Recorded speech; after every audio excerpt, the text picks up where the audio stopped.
Ya, buenos días, entonces voy a compartir mi iPad.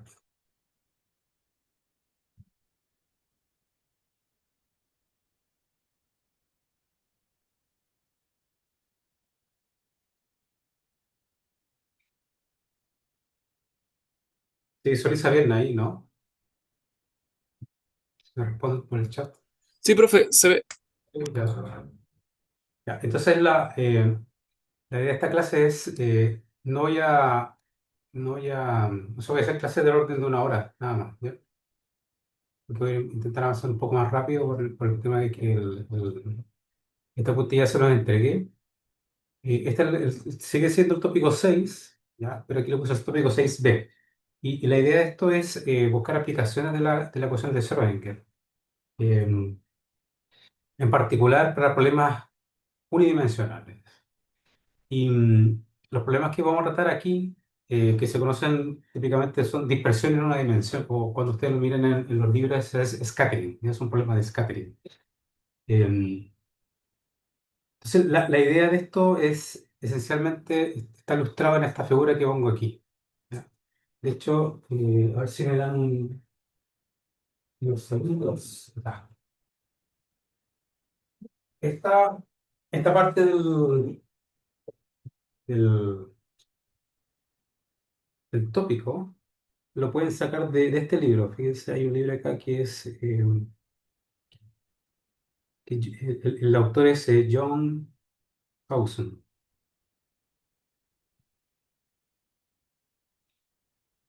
Thompson. Él tiene un libro que se llama A Modern Approach to Quantum Mechanics, ¿ya? Y en particular esto está en la página, a ver acá, y por aquí,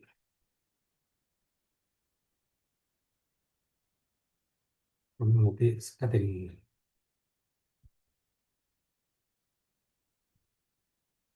Sí, aquí está. Esto está en la página 225,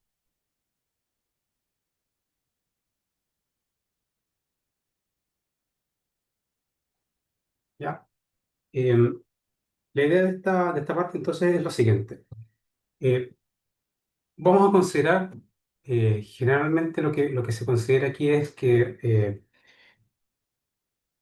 uno tiene un paquete de ondas, ¿ya?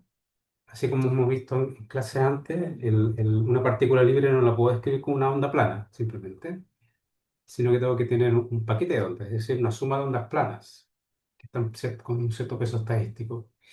Y, y la idea es que este paquete de ondas, entonces, se va a propagar en una dimensión, ya, esto es una dimensión, y eventualmente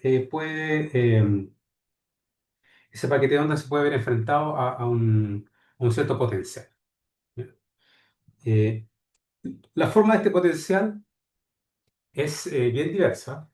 Hay casos, por ejemplo, típicos que lo que se muestra aquí en este ejemplo es un problema típico de tunelamiento cuántico, en donde hay un paquete de ondas que incide sobre este potencial y eventualmente hay una onda que es reflejada y una onda que es transmitida, ¿ya? Eh, Esta situación es, claro, es muy raro verlo desde el punto de vista clásico, ¿ya? Por ejemplo, si ustedes lanzan, no sé, si tienen una pelota de tenis, por ejemplo, la lanzan contra la muralla, simplemente van a ver que la pelota rebota, ¿ya? Pero resulta que a nivel cuántico es posible observar este tipo de fenómenos que es el tunelamiento cuántico, ¿ya? Dicho sea de paso, esto es el tunelamiento cuántico, en el caso macroscópico, eh, fue el tema ganador del Premio Nobel de Física de este año, ¿ya? Eso es bien interesante. Ahora, el punto es el siguiente. Como les mencionó antes, la forma correcta de hacer este análisis, aquí lo menciono, digamos, en estos problemas, digamos, de dispersión, se tendría que hacer justamente en términos de utilizando paquetes de. Em, pero lo que vamos a considerar aquí es lo siguiente. Vamos a suponer que inicialmente Este paquete de ondas, por ejemplo, que se puede inicializar, preparar en un estado de energía muy, muy particular, ¿ya? Eso quiere decir que como la energía es directamente proporcional al vector de onda, esto es una partícula libre, ¿ya? La energía va como h barra cuadrado k al cuadrado, que es el momento, el vector de onda dividido partido por 2m. Entonces déjame anotar eso por aquí. Eh, la energía de una partícula libre va como h barra cuadrado partido por 2m k al cuadrado. Y entonces, si yo tengo una partícula libre con un momento k muy, muy definido, es decir, supongamos que la distribución es así. O sea, tiene un pic muy, muy pronunciado alrededor de un k sub cero. ¿Ya? Entonces, lo que nos dice el principio de certeza nos dice que más o menos este delta k por el delta x es del orden de h bar. Entonces, ¿qué es lo que quiere decir esto? Quiere decir que si yo tengo la dispersión en el vector de onda, es decir, si yo tengo una distribución que tiene un pic muy pronunciado alrededor de un k sub cero, este delta k es muy, muy chico, muy pequeño. Y eso implica entonces que el delta x va a ser muy grande, ¿ya?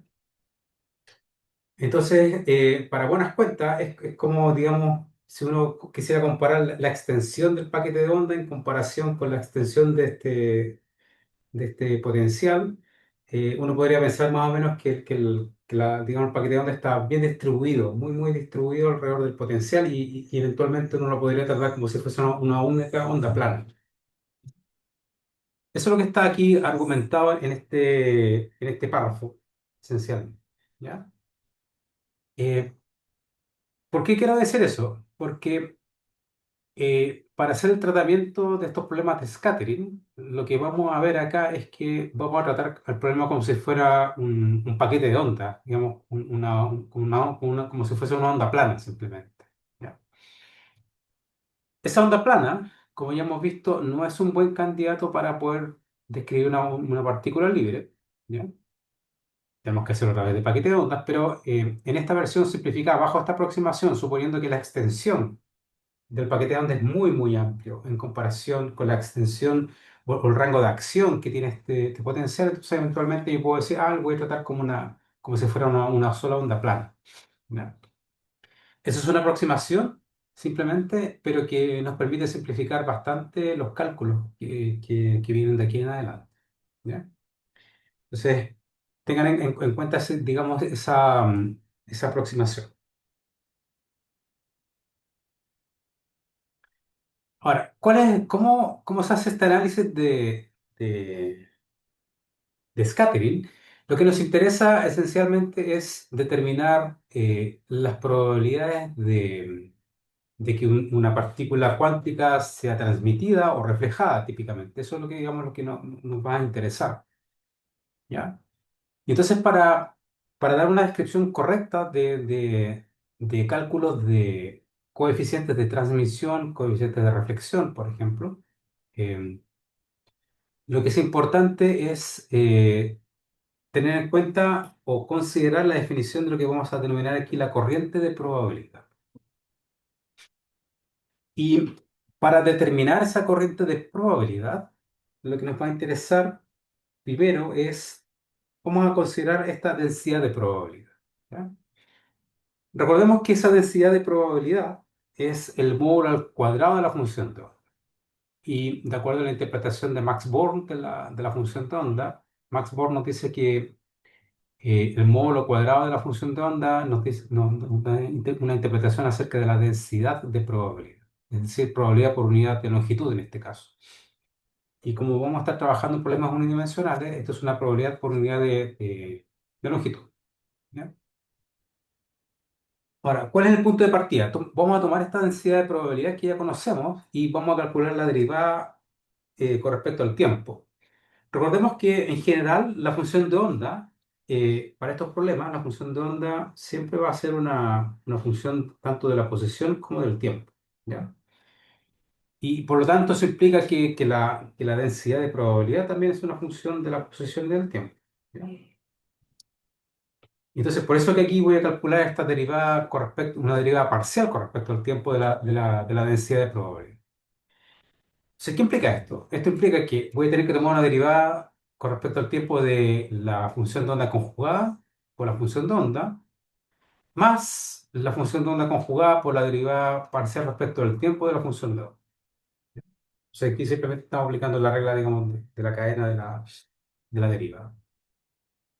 Y ahora, ¿dónde está el punto principal? El punto principal es que vamos a considerar la ecuación de Schrödinger, que nos dice que esto es IH barra derivada con respecto al tiempo de la función de onda, menos, eso es igual a menos h barra al cuadrado sobre 2m, segunda derivada con respecto a x de la función de onda, más un potencial por phi. Dicho sea de paso, si tienen alguna pregunta me pueden interrumpir, ok, no hay ningún problema. Entonces tengo la ecuación de Schrödinger. ¿Y por qué me sirve esto? Porque desde aquí, por ejemplo, yo puedo pasar el IH barra a la derecha, y entonces voy a tener una expresión para la derivada parcial de la función de onda con respecto al tiempo, que la voy a poder colocar aquí. ¿Ya? Ahora, tomando esta misma ecuación, si yo tomo el conjugado de esta ecuación de Schrödinger, entonces voy a tener menos IH barra derivada con respecto al tiempo de psi conjugado ahora. ¿Ok? Entonces va a aparecer la función de onda conjugada, acá a la derecha. Entonces, si paso el menos IH barra a la derecha, entonces voy a tener una ecuación para la derivada con respecto al tiempo de la función de onda conjugada, que voy a poder reemplazar acá arriba. ¿Ok? Esa es la idea esencial, digamos, del cálculo. No tiene mucha complejidad. ¿Ya? Entonces, vamos a la siguiente línea del cálculo. Entonces, por un lado, a la izquierda de esta ecuación tengo la derivada con respecto al tiempo de la función de la densidad de probabilidad. Y aquí voy a reemplazar entonces, primero, aquí reemplazo la derivada con respecto al tiempo de psi conjugado, ¿ya? Que es toda esta expresión que tengo aquí. Se fijan que aquí pasé el menos IH barra acá a la derecha, que aparece aquí. Y eso está multiplicando a psi, que aparece acá. Después más, ahora tengo por un lado, tengo psi conjugado que aparece acá abajo. Pero entonces voy a reemplazar la derivada de la función de onda con respecto al tiempo desde esta ecuación de acá. Entonces paso el IH barra a la derecha, se me queda acá, y tengo la derivada con respecto al tiempo de la función 2. ¿Ok? Esto es algebraico bastante sencillo. Entonces, ¿qué es lo que pasa acá? Si desarmamos esta expresión, se fijan entonces que tengo un primer término que sería acá donde lo tengo acá. Aquí puedo simplificar entonces un h barra. Se fijan que aquí voy a pasar multiplicando esto de aquí para acá y de aquí para acá. Entonces, aquí, ¿qué es lo que tengo? Déjeme ver una cosa acá. Este término, tengo un h barra se simplifica, que me queda un signo menos acá. Segunda derivada de respecto de esto, ya. Ya, aquí, pero aquí como tengo un signo menos con un signo menos, más un signo más. ¿Ya? Entonces, ese es el signo positivo que me da acá. Entonces, aparece 2m por i aquí. ¿Ya? Después tengo este signo menos, con este signo más me da un signo menos acá, menos 1 partido por h barra, me queda b de psi, y me queda psi conjugado por psi, que es el módulo al cuadrado de psi. Segundo término. Después aquí tengo un signo menos, aquí tengo un signo más, entonces me da un signo menos, h barra, ¿cierto? Este h barra se simplifica con uno de esos de acá, me queda menos h barra sobre 2m por i, psi conjugado y la segunda derivada con respecto a la posición de la función de onda, entonces me da este término con signo menos. Y después, el último término sería b sub x, b de x, dividido por 1 partido por h barra módulo al cuadrado de nuevo, porque tengo psi conjugado por psi. Entonces, ¿cuál es la gracia de esto? Es que esto, fíjense, en los términos que van con el potencial, p de x, tengo esos dos términos, como tienen signo contrario, esos dos términos se cancelan. ¿Ok? Y entonces, aquí podemos sacar un factor común de h partido por 2mi.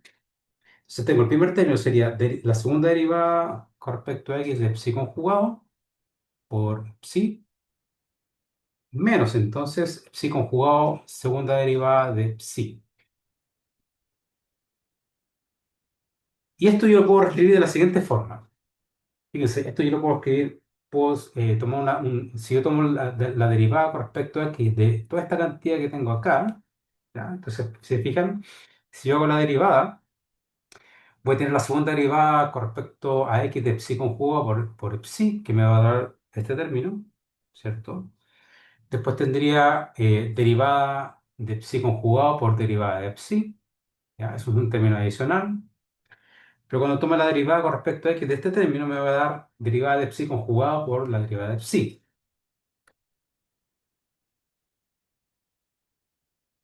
El potencial es real, porque el potencial es una pregunta de Sebastián. El potencial siempre es real porque es un observable físico, ¿ya? Entonces, eh, en estos casos va a ser un potencial real, ¿ya?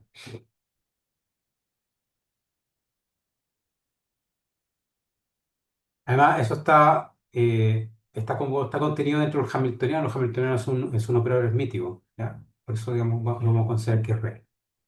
De nada. ¿Ya? Oye, yo de repente el chat lo veo así bien, bien a la pasada, entonces mejor abran el micrófono y me preguntan directamente.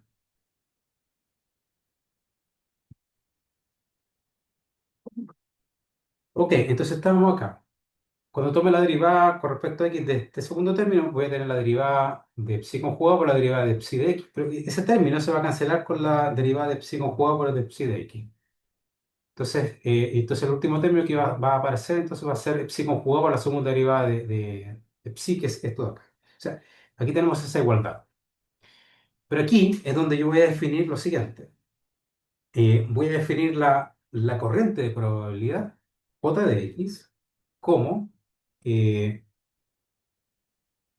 h barra sobre 2mi, psi conjugado, derivada respecto de psi, menos derivada de psi conjugado por psi.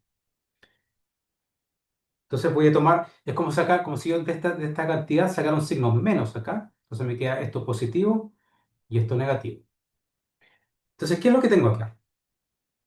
Esta ecuación que tengo aquí me dice que hay una ley de conservación local de la probabilidad. Es una ecuación local en el sentido, digamos, de que depende de las derivadas. A la izquierda, de las derivadas con respecto al tiempo de la densidad de probabilidad. Y a la derecha tengo derivadas parciales con respecto a x de una corriente de probabilidad. Ahora, esta ecuación me dice lo siguiente, que tiene una interpretación bien, bien, bien interesante. Digamos que en esencia es cuando ustedes, por ejemplo, tienen una conservación de, por ejemplo, un fluido, no sé, la ecuación de continuidad en esencia, ¿ya? Eh, entonces vamos a ver cuál es la interpretación que tiene esto, que es bien interesante, que es lo siguiente.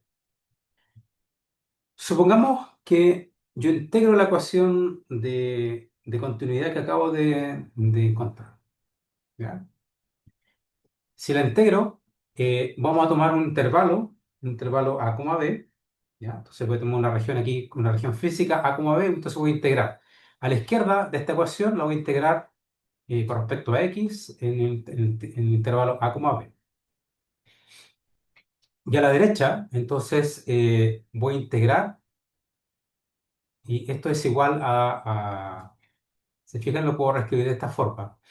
El dA de t, ¿ya? Si la región está fija, yo puedo sacar fuera un factor dA de t de la integral. Entonces, cuando este factor dA de t ingresa acá, como la región está fija, solamente voy a tomar derivadas con respecto a ρ, ¿ya? Entonces esto se transforma a lo que está a la izquierda. Pero esto es interesante, ¿no? Porque esto de aquí, la integral entre A y B de x de rho de x con coma t, eso no es otra cosa que la derivada, o sea, es la probabilidad. Esto sería la probabilidad de encontrar a la partícula, una partícula en la región A, B. Esa es la interpretación. Entonces lo que tengo aquí es la tasa de cambio. Esto es la tasa de cambio de la probabilidad. ¿Ok? Eso es lo que está a la izquierda de esta ecuación. Pero a la derecha, entonces si yo integro la corriente de probabilidad, ¿cierto? Eh, Como esto depende de x, esto yo puedo llegar a integrarlo, ¿ya? Entonces me va a quedar menos, por como un signo menos, me va a quedar menos la corriente de probabilidad evaluada en el punto B, más la corriente de probabilidad evaluada en el punto A. Eso me resulta, digamos, de lo que está a la derecha de la ecuación. Entonces fíjense lo siguiente, ¿qué es lo que tengo? Tengo esta ecuación de acá. Entonces lo que está aquí a la izquierda me dice, esta es la tasa de cambio de la probabilidad. Y esto tiene que ver con flujos de corrientes. ¿Ya? Entonces, fíjense, si, si la tasa de cambio, es decir, si la probabilidad, la tasa a la cual la probabilidad está cambiando es positiva, ¿ya? Eso quiere decir que algo tiene que estar fluyendo desde los extremos. Fíjense, entonces aquí en esta figura está el intervalo A, B. Entonces, lo que estoy diciendo es que la probabilidad, la tasa de la probabilidad dentro de esta región está aumentando. Si esto está aumentando, eso quiere decir que hay corriente que fluye, por ejemplo, si fijan, esta corriente J de X está fluyendo en la dirección positiva, ¿ya? ¿Ya? Y este signo negativo que aparece aquí significa que hay una corriente que está fluyendo en la dirección contraria del eje X. Entonces, es decir, si la densidad de probabilidad, la tasa a la cual la probabilidad está cambiando, aumenta, es decir, la probabilidad de encontrar la partícula dentro de esta región está aumentando, eso quiere decir que algo está fluyendo hacia adentro, ¿ya? Desde los extremos. ¿Ok? Esa es la interpretación que tenemos acá. Y por el contrario, si esto fuera negativo, por ejemplo, si esto fuera negativo, entonces, por ejemplo, en esta ecuación, por ejemplo, eso significaría que aquí algo está, si la probabilidad está disminuyendo acá, eso quiere decir que tiene que haber corriente fluyendo en la otra dirección, en esta dirección y en la otra dirección. Ya se puede ver, digamos, de la, de esta ecuación, por ejemplo. Si usted le pone un signo negativo acá y un signo negativo acá a la derecha, eso significa que esto va a ser más y esto va a ser menos. Si esto es menos, quiere decir que hay una corriente fluyendo en la dirección contraria al eje X. Y si esto es positivo, eso quiere decir que la corriente va a estar fluyendo en esta otra dirección, en la dirección positiva del eje X. ¿Ya? Esa es la interpretación. ¿Ok? Entonces, con esta parte, lo único que quiero decir es que podemos definir en base a la densidad de probabilidad, de acuerdo a la interpretación estadística que tiene la función de onda, entonces es posible definir una ecuación de continuidad que nos habla acerca de la conservación local de la probabilidad y que tiene que ver con, entonces, que puede existir un flujo de corriente, una corriente de probabilidad en este caso. ¿Ya? Ahora, esta corriente de probabilidad es la cantidad principal que vamos a analizar de aquí en adelante para hacer cálculos de coeficientes de reflexión y transmisión. ¿Ya? Preguntas de momento.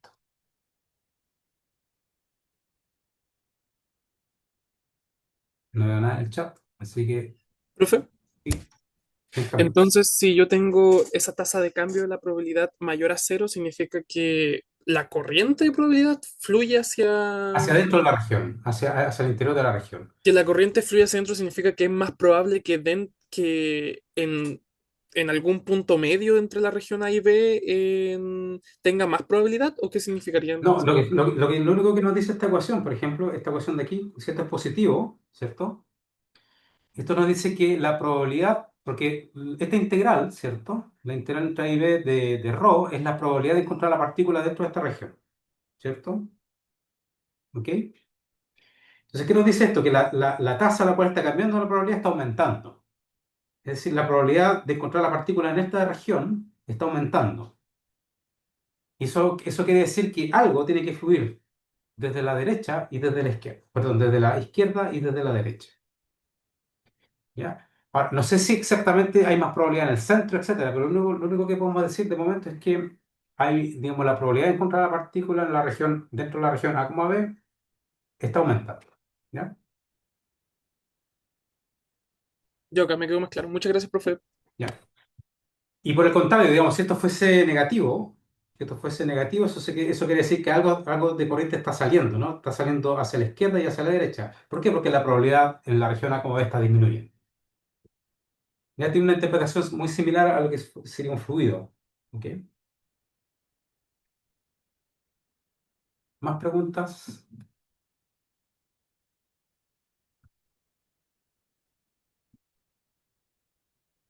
Si no hay más preguntas, voy a continuar. Muy bien. Ok. Entonces, como les comentaba antes, el foco principal de cálculo ahora va a ser esta corriente de probabilidad. Entonces, en este apunte, yo les puse un problema bien, que es muy estándar en estos problemas unidimensionales, que es el potencial escalón. En la tarea que les dejé, les puse ahí que analizaran el potencial delta de Dirac, que es bien interesante también, eh, y el problema del tunelamiento cuántico. ¿Ya? Ahora, este potencial escalón, ¿qué es esto? Esto es un problema unidimensional, de nuevo, en donde el potencial al cual va a ver enfrentada este paquete de ondas que tiene un pico muy pronunciado en un valor de K, es lo siguiente. En la región X menor que cero, el potencial es cero. Y después, para la región para X mayor o igual que cero, entonces el potencial es constante y tiene un valor B sub cero. ¿Ya? Esto es un escalón. Entonces, la idea es que aquí va a haber un paquete de ondas que se va a propagar hacia la derecha, ¿cierto?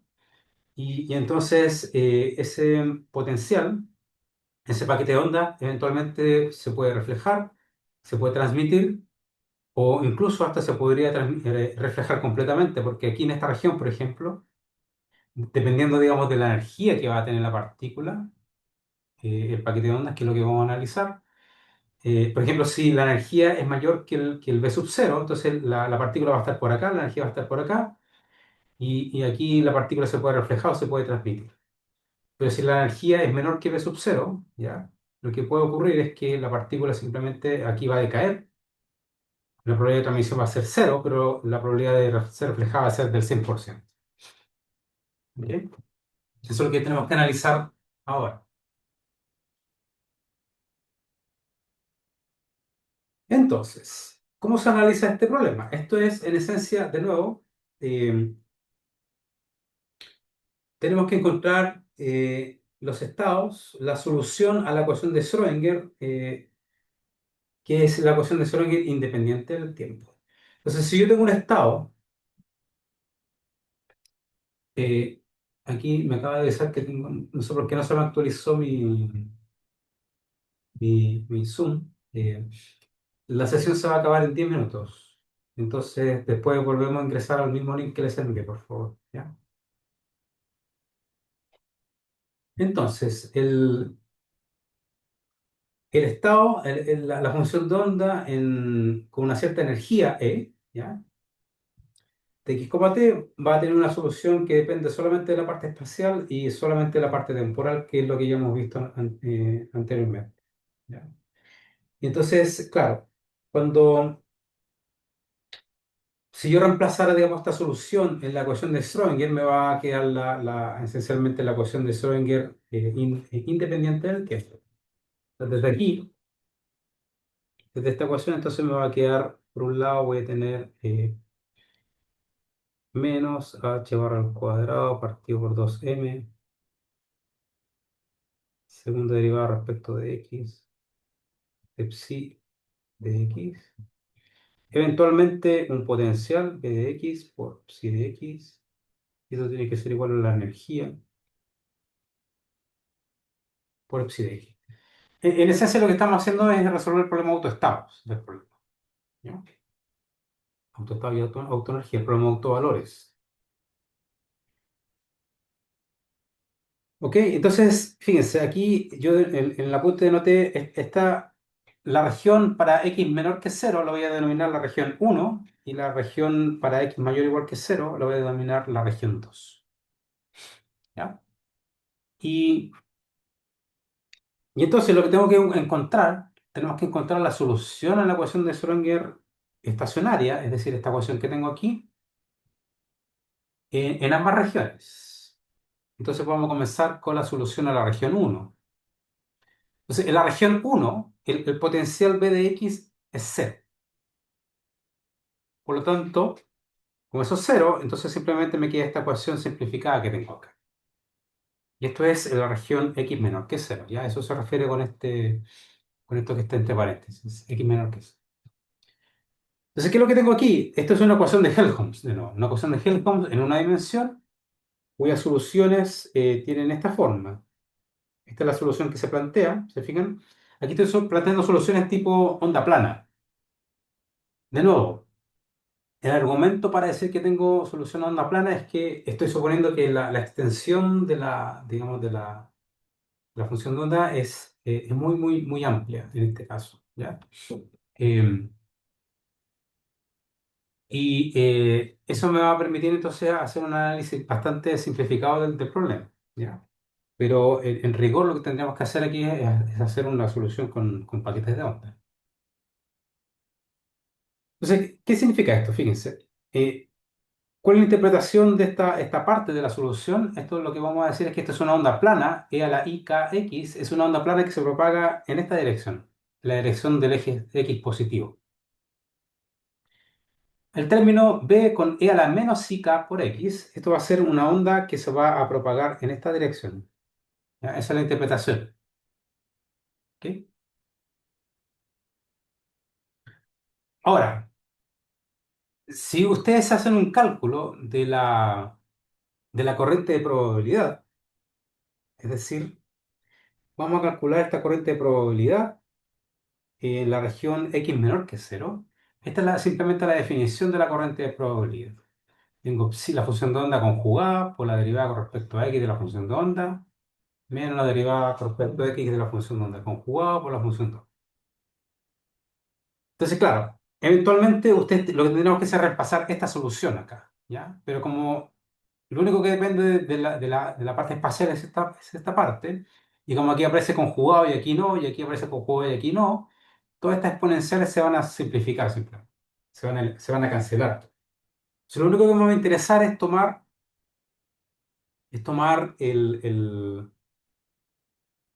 la derivada con respecto a esta solución que estoy planteando aquí.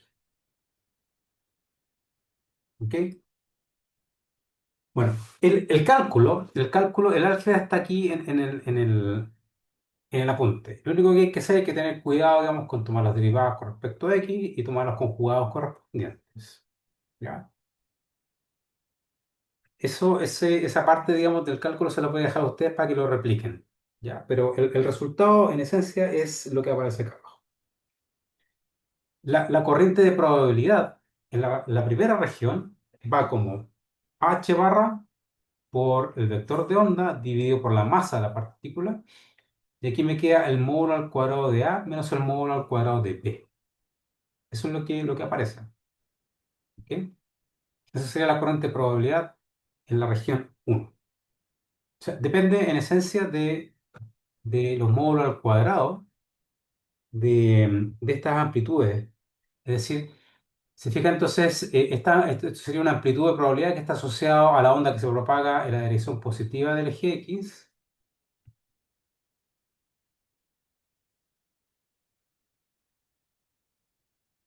Y, a ver, y entonces tengo acá una amplitud de probabilidad asociado a la onda que se propaga hacia la derecha,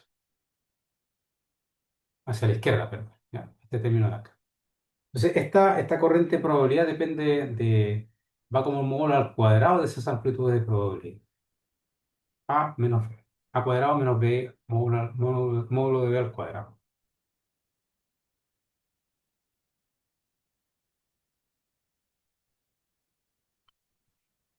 Entonces, en esta corriente de probabilidad, vamos a identificar dos cosas.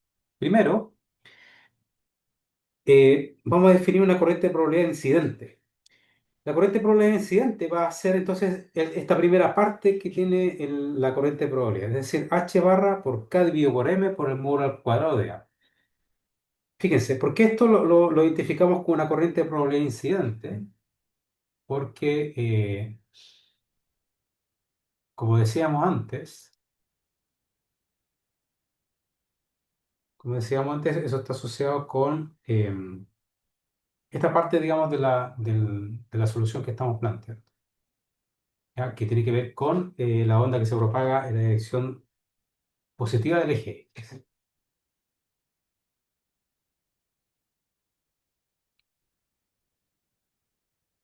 Eh, y por otro lado, vamos a definir la corriente de probabilidad reflejada con este segundo término que aparece acá. H barra K M por el módulo al cuadrado de B. Esto lo vamos a identificar como la corriente de probabilidad reflejada. Y de nuevo, eso va a estar asociado ¿con qué cosa? Con que en esta solución que estamos planteando, la amplitud de probabilidad B está asociada con la onda que se propaga hacia la izquierda. Es decir, aquí de nuevo. En esta región tengo una onda que se propaga entrando y tengo una onda que se propaga en esta otra dirección. ¿Ya? Entonces, esto me va a dar, esa es la interpretación. Y entonces aquí tengo esas dos corrientes de probabilidad. Entonces podemos definir la probabilidad de reflexión. La probabilidad de reflexión va a ser la corriente de probabilidad reflejada dividido por la corriente de probabilidad incidente. Entonces, si yo divido estas dos cantidades, me va a quedar módulo de b al cuadrado dividido por módulo de a al cuadrado. Y también vamos a definir una probabilidad, una corriente de probabilidad, o sea, una probabilidad de transmisión que va a tener este índice T, que va a ser la corriente de probabilidad de transmisión sobre la corriente de probabilidad incidente. Ahora, esta corriente de probabilidad de transmisión es lo que tenemos que calcular ahora. Y para calcular esa corriente de probabilidad de transmisión, lo que tengo que ver, o sea, tenemos que fijarnos ahora en este problema de potencial, tengo que ver qué es lo que ocurre acá en esta región, ¿ya? En la región 2. Y para analizar la región 2 hay dos casos. El caso, como les mencionaba antes, hay un caso en donde la energía de la partícula incidente es mayor que el V sub 0, o bien si la energía es menor que V sub 0. Vamos a analizar esos dos casos.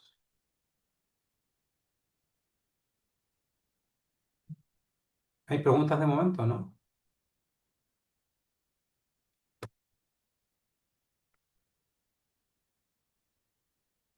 Parece que no.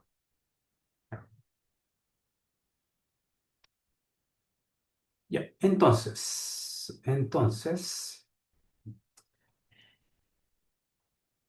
lo que tenemos que hacer nuevamente es buscar la solución a la ecuación de Schrödinger estacionaria, pero ahora en la región 2, en la región donde x es mayor, bueno, mayor o igual que c. Y en esta región, el potencial v de x ya no es cero, sino que tiene un valor constante v sub 0. Y entonces, esto significa que mi ecuación se ve ligeramente modificada, ¿no? Porque ahora voy a tener una nueva ecuación de Helmholtz. O sea, esta va a ser, si ustedes pasan b sub 0 a la derecha, va a aparecer con un signo menos por acá, pero como aquí hay un signo menos, voy a pasar todo esto, el h barra menos h barra al cuadrado dividido por 12, me lo voy a pasar a la derecha. Entonces, como aquí hay un signo menos, me queda esta ecuación. Fíjate, me quedan 2m partido por h barra al cuadrado, b sub 0 menos e. Esa es la ecuación diferencial que tengo que analizar ahora, que es mi ecuación de Schrödinger, que es una ecuación de Helmholtz. Y aquí hay dos casos. Fíjense, si el caso uno es cuando la energía de la partícula es mayor que la energía de la barrera potencial. ¿Ya? Si eso es cierto, si E es mayor que B sub 0, entonces aquí yo puedo sacar un signo menos aquí fuera. entonces me va a quedar E menos B sub cero. Entonces, en se fijan que me va a quedar esta ecuación diferencial. Me va a quedar la segunda derivada con respecto a x de psi más un k sub 0 al cuadrado por psi, en donde este k sub 0 cuadrado lo defino como 2m sobre h barra, la energía de la partícula menos la energía de la barrera. Ahora, como estoy considerando que E es mayor que b sub 0, entonces esto va a ser positivo. ¿Ya? Esto es mayor que 0. ¿Ok? Y entonces tengo esta ecuación de Helmholtz, en donde tengo un k sub 0 ahora, k sub 0 al cuadrado. Y entonces, como tengo una ecuación de Helmholtz, así simplecita con un término aquí que va con un signo positivo, entonces eso quiere decir que yo puedo plantear esta solución. La solución a la ecuación de diferencial que tengo de arriba es, de nuevo, uso una constante c por e a la i k sub 0 por x, eh, más un d, e a la menos i k sub 0 por x. Entonces, se fijan de nuevo que esta solución me dice que hay una onda plana que se propaga en la dirección positiva del eje x y una onda plana que se propaga en la dirección negativa del eje x. ¿Ya? Entonces, en esta región, lo que estamos considerando siempre es que viene una onda plana desde menos infinito, llega hasta esta región, se refleja, ¿cierto? Y luego se transmite. Entonces, sobre esta región solamente puede haber una solución que se propague en la dirección positiva del eje X. ¿Ya? Ese es el caso particular que estamos analizando. ¿Ya? Eventualmente podría ser que, que preparemos una partícula desde acá. ¿Ya? Pero eso no es el caso que estamos analizando. ¿Ya? Entonces, repito, estamos considerando una partícula que la preparamos en una onda plana en menos infinito, se propaga, eventualmente se refleja y eventualmente se puede transmitir. Entonces, si se transmite, solamente tengo una solución que se propaga en la dirección del eje X positivo. ¿Por qué esto es importante? Porque en esta solución, ¿ya? Solamente voy a considerar los casos en los cuales tengo soluciones que se propagan según la dirección del eje X positivo. Entonces vamos a fijar ese coeficiente t, lo voy a fijar a cero. ¿Ya? Entonces, las soluciones en las cuales la partícula se propaga en la dirección negativa del eje X las voy a descartar. Eso es lo que está argumentado aquí entre paréntesis. Digamos, si consideramos partículas incidentes desde la izquierda. Entonces puede tener esto como solución. Dada esta solución, entonces voy a calcular la probabilidad de transmisión. ¿Cómo voy a calcular la corriente de probabilidad en la región 2 utilizando esta función de O? Y aquí, de nuevo, el cálculo es relativamente sencillo. Hay que tener cuidado, digamos, con los complejos conjugados, etcétera, pero esa corriente de probabilidad resulta en h barra k sub 0 en este caso, dividido en m módulo de c al cuadrado. Entonces, dado que tengo esa corriente de probabilidad de transmisión y tengo la corriente de probabilidad incidente, que es esto de aquí, entonces voy a poder calcular este coeficiente de transmisión. Esa es la probabilidad de transmisión. Va a ser la razón entre esas dos corrientes de probabilidad. Entonces, cuando hago la razón, entonces me queda esto. No me queda simplemente el módulo al cuadrado de C dividido por A, sino que aparece este factor K sub 0 dividido por K. Si hay una mano levantada por ahí. Mira mi mano levantada, nada que ver. Aquí, no. Eh, el punto es que, claro, aparece esa razón, la razón entre módulo C al cuadrado sobre módulo D al cuadrado, pero además aparece la razón entre K sub 0 y K. Y eso es importante también. Eh, Déjame ver aquí que tengo una problemita. No, bueno.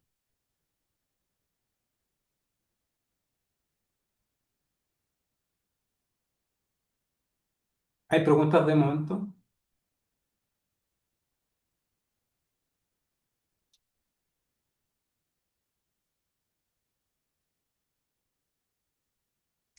No, profe, todo claro. Ya, Ya, no, profe. ya. Claro, entonces, se fijan que tanto el coeficiente de transmisión depende del módulo cuadrado C, módulo cuadrado A, y el coeficiente de reflexión depende del módulo cuadrado de B sobre el módulo cuadrado de A. Lo que tenemos que hacer ahora es calcular de forma explícita esos coeficientes A, B y C. Y esos coeficientes A y B, C los podemos expresar en términos de el potencial de subcero y la energía de la parte. ¿Ya? Entonces aquí hay cosas importantes que tenemos que considerar. Punto número uno. Esta es una condición, que la función de onda tiene que ser continua en x igual a cero. Ya vamos a exigir, vamos a tomar esto como una condición, vamos a imponer esta condición, y también vamos a imponer la condición de que la primera derivada de la función de onda sea continua en x sub cero. Ojo aquí, el problema del potencial delta de Dirac es justamente un caso en donde, si bien la función de onda es continua en el punto en donde aparece la delta, resulta que la derivada, la primera derivada no es continua. Y eso es digamos, lo único, digamos, que hay que tener detalle en ese potencial delta de Dirac. Por eso es importante, digamos, ese potencial, como, porque aparece, digamos, en la discusión, y por eso está en la tarea que ustedes tienen que desarrollar, ¿ya? Eh, de momento, si el potencial al cual está sometido este paquete de ondas es un potencial, digamos, que es regular, es decir, que digamos, no hay divergencia, como en el caso, digamos, donde potencial delta que se indefine, digamos, en un punto específico, eh, estas condiciones van a ser válidas, es decir, la función de onda tiene que ser continua y la primera derivada tiene que ser continua. ¿Ok? Con eso me basta. ¿Por qué me basta solamente con eso? Porque eso me asegura que esta corriente de probabilidades va a ser continua. ¿Ya? Aquí se fijan que la corriente de probabilidad depende de la función de onda de la primera derivada. Entonces, si yo tengo que la función de onda y la primera derivada son continuas, me va a asegurar que la corriente de probabilidad es continua.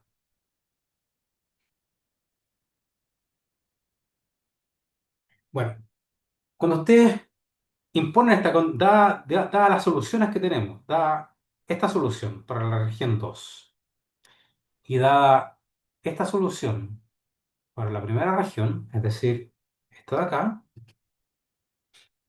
resulta que esas dos condiciones que estamos imponiendo acá abajo se traducen en dos ecuaciones. Esto es un sistema de ecuaciones lineales. ¿Ya? Y la idea acá es, vamos a poder expresar tanto la amplitud C como la amplitud B en términos de la amplitud A. Entonces, de hecho, por ejemplo, aquí lo que se puede demostrar es lo siguiente, que el coeficiente C es 2 veces K dividido por K más K sub 0 por el coeficiente A. ¿Ya? ¿Y por qué eso me gusta? ¿Por qué? Porque si yo tomo el módulo al cuadrado de C, entonces eso va a depender del módulo al cuadrado de A. Y por lo tanto voy a poder calcular de forma explícita este coeficiente de transmisión, por ejemplo. ¿Ya? Me va a quedar en función de K y K sub 0. Además, también se puede demostrar lo siguiente, que el coeficiente B también lo puedo dejar explícitamente en términos del coeficiente A, pero aparece aquí K menos K sub 0 sobre K más K sub 0. ¿Ya? Esto solamente aparece del álgebra.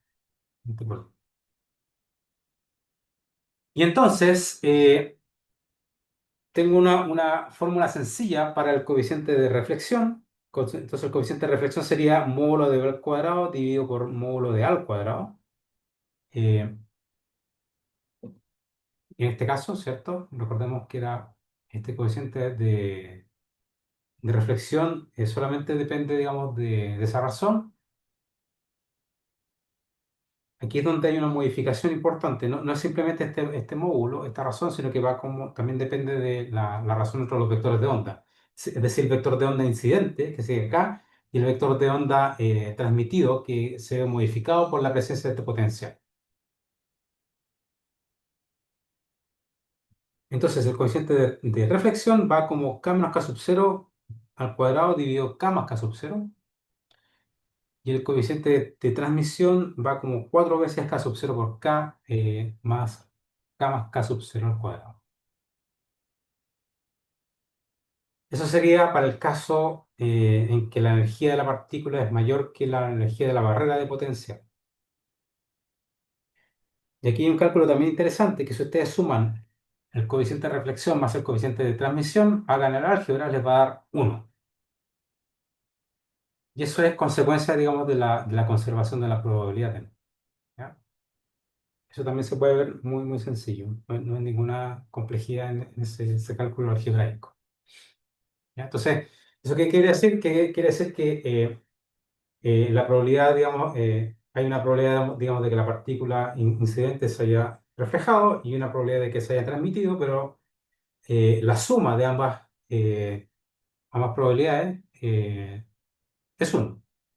¿Ya?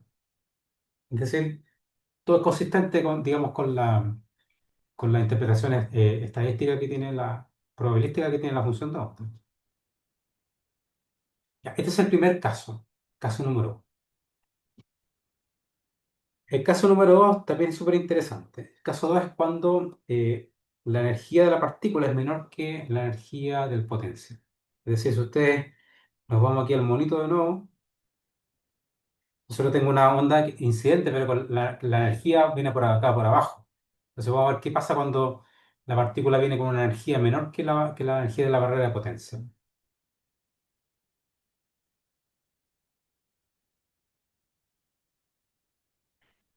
Entonces, en este caso hay que tener ojo con la ecuación diferencial, porque como la energía es menor que V sub 0, entonces ahora se fijan que antes tenía K sub 0 era esto de aquí, iba como K sub 0 al cuadrado va como E menos V sub 0, y esto es positivo. Ahora, en este otro caso, como V sub 0 es mayor que E, entonces vamos a definir este vector de onda, KQ al cuadrado, que es V sub 0 menos E. Y esto va a ser positivo. Por esto tiene una consecuencia. Y la consecuencia es que ahora en la ecuación diferencial va a aparecer un signo negativo aquí. Y entonces, eso quiere decir que ya no voy a tener ondas propagantes, sino que voy a tener soluciones tipo hiperbólica. ¿Ya? Que ustedes también lo habrán visto, me imagino. Y entonces ahora, la solución que se plantea en la región 2 para este caso, E menor que B sub 0, tiene un coeficiente C por E a la menos Q por X, más un coeficiente de E a la Q por X. ¿Ya? Entonces, esto es una solución que decae exponencialmente a medida que yo, digamos, me voy moviendo en la dirección positiva del eje X. Y esto de acá, se fijan, esto está creciendo. O sea, este término hace, digamos, que eventualmente si cuando x vaya a infinito, claro, si x es muy, muy grande, esto va a tender a cero, pero si x es muy, muy grande, esto en principio podría diverger. Entonces, esta solución yo la voy a descartar porque no es física. ¿Ya? Recordemos que la función de onda no puede diverger, ya tiene que estar más o menos acotada. ¿Ok? Entonces, en mi solución, esta parte de la solución la descarto porque no es una solución física a mi problema. Porque yo lo que quiero ver es que, claro, la partícula, lo que es lógico es que la partícula cuando incida acá decaiga, la función de onda decaiga, pum, y que no se, digamos, no diverja. ¿Ya? Entonces voy a tener soluciones tipo de esta forma, es decir, que decaigan exponencialmente a medida que chuta, me voy moviendo digamos, vamos penetrando hacia la región del potencial. ¿Ya? Esto va a decaer exponencialmente. Y entonces esto es lo interesante, fíjense. Lo interesante es lo siguiente, que si ustedes calculan la corriente de probabilidad en esta solución, les va a dar inmediatamente que esto es cero. Eh, claro, uno digamos, si lo tratamos este problema de forma ingenua, ustedes podrían decir, ah, mira, la probabilidad de transmisión sería el módulo al cuadrado de C dividido por el módulo al cuadrado de A. ¿Ya? Pero eso no es cierto. Aquí no puedo llegar y trabajar directamente con las, o sea, no es recomendable trabajar con las amplitudes de probabilidad de la función de onda, sino que lo recomendable es trabajar con estas corrientes de probabilidad, las corrientes de probabilidad. Y en este caso, para esta solución, la corriente de probabilidad de transmisión es directamente cero, es cero simplemente. Y entonces la probabilidad de transmisión es cero y la probabilidad de transmisión es uno, o sea, de reflexión es uno. Es decir, esto es lo interesante, fíjense que en esta barrera potencial, cuando la partícula viene acá, se refleja completamente, con reflexión con probabilidad uno y se transmite con probabilidad cero. La probabilidad de transmitirse acá es cero, pero fíjense en una cosa, fíjense. Pero la función de onda, la función de onda sí es distinta de cero. De hecho, la probabilidad, el módulo al cuadrado, digamos, la probabilidad de encontrar la partícula es, la función de onda es distinta de cero en la región de x mayor o igual que cero. ¿Ya? Aun cuando la función de onda sea distinta de cero, en una región probablemente sea distinta de cero, esto va a decaer probablemente muy rápido, va a ser una función que decae muy rápido a cero, ¿ya? La función de onda es distinta de cero en esta región, pero la probabilidad de transmisión es cero. Esa es una cosa interesante que tiene este potencial escalón.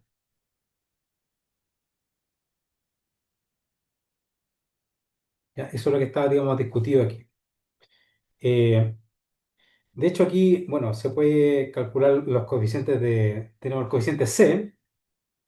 Si ustedes hacen de nuevo el mismo análisis de eh, que la función de onda sea continua, en x igual a cero y la primera derivada sea continua, entonces de hecho ustedes pueden encontrar un valor para el coeficiente c de la función de onda.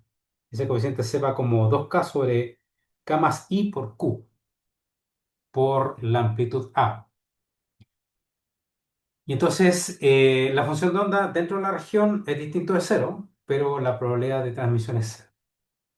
Es una cosa interesante que aparece aquí en este problema. ¿Ya? No sé si tienen alguna pregunta aquí.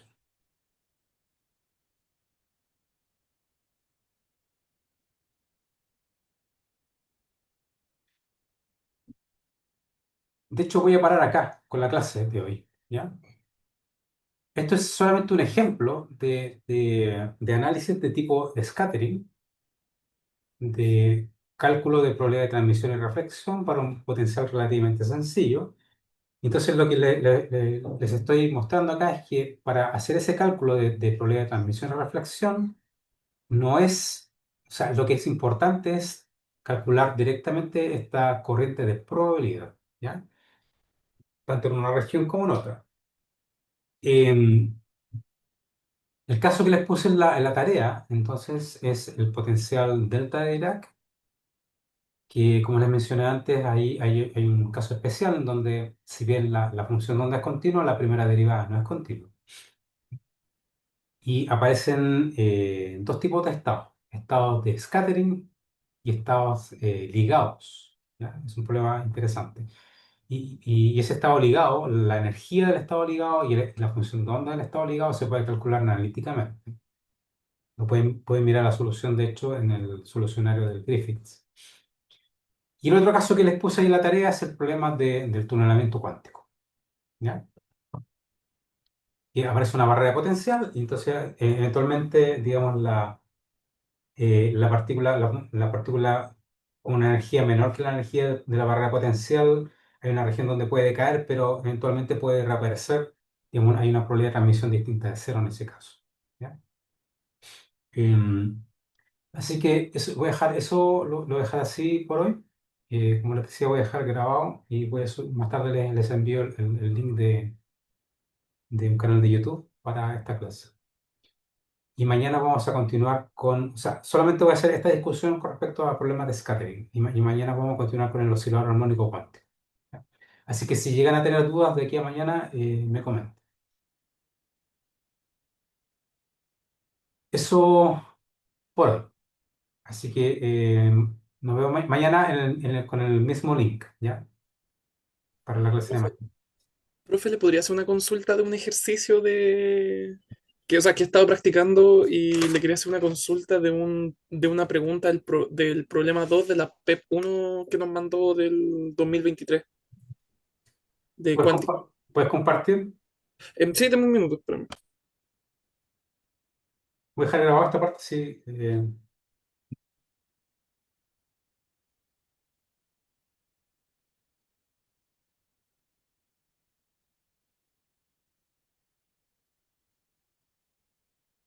Ese es el apunte. Eso es de ahí. Ya, mi pregunta iba con esta parte de acá. ¿Cuál es la probabilidad de la energía en T igual a cero? El tema es de que yo lo que hice, que no sé si El está bien, promedio de la energía en T igual a cero. el promedio de la energía, disculpa. Sí. Lo que yo hice fue calcular el H, o sea, ¿cómo se llama esto? El, el H tongo, no, no sé cómo decirlo, el hamiltoniano. Sí, el promedio hamiltoniano, eso es. Eso está bien. Sí. Y mi consulta es de que acá me dicen T igual a cero, pero yo tengo entendido que el hamiltoniano no depende del tiempo, bueno, no en todos los casos, pero no depende del tiempo Nosotros del... estamos tratando casos en los cuales el sistema es cerrado, por lo tanto hamiltoniano no depende del tiempo. Nunca. ¿Ya? Ujú. Lo único que quiero decir es que cuando digo en t igual a cero, sí que significa que tienes que calcular el promedio con la función de onda que está ahí, dada ahí. Psi de x, cero. Ya acá, ¿Ya? ya acá. Y eventualmente uno puede preguntar cuál es la probabilidad de la energía hamiltoniana para un t distinto de cero, por ejemplo. ¿Ya? Y entonces Mm, ahí habría que calcular el promedio utilizando la función de onda en t distinto de cero. Pero la solución tendría que ser exactamente la misma. sí, ¿Por bu, qué razón? Porque el hamiltoniano no depende del tiempo. ya acá. Esa era mi consulta, profe, que no estaba 100% segura. Sí, no sé si entiende lo demás la pregunta. O sea, lo que hay que hacer allí, fíjense, en esa función psi de x, cero que está allí planteada, tiene que buscar el mismo truco que hicimos el otro día. Intentar reescribir eso como una combinación lineal de los autoestados de la partícula en una caja, un pozo de potencial infinito. Entonces, ese seno, el seno de x, de pi por x dividido en L por coseno, por el 2 es el seno, eso es igual a seno de 2 pi por x partido por L, utilizando la identidad trigonométrica. Y entonces esa función de onda que yo estoy planteando ahí es una combinación lineal del estado fundamental y el segundo estado excitado, con el n igual a, perdón, n igual a 1 y n igual a 2. Perdón, es el estado fundamental y el primer estado excitado. Sí, profe, confirmo. Eso. Eso, muchas gracias, profe. Ya. Dejo compartir. Ahí está, listo. No sé si tienen alguna otra pregunta o duda, consulta. De todas formas, el lunes de la próxima semana vamos a hacer clase de consulta, ¿ya? Ya acá, profe. Para la prueba. Eso. Nos vemos mañana por el mismo canal, entonces. Nos vemos, profe, cuídese. También, Chao, profe, que se ve. igual, Chaito. chao, chao, Profe. chao.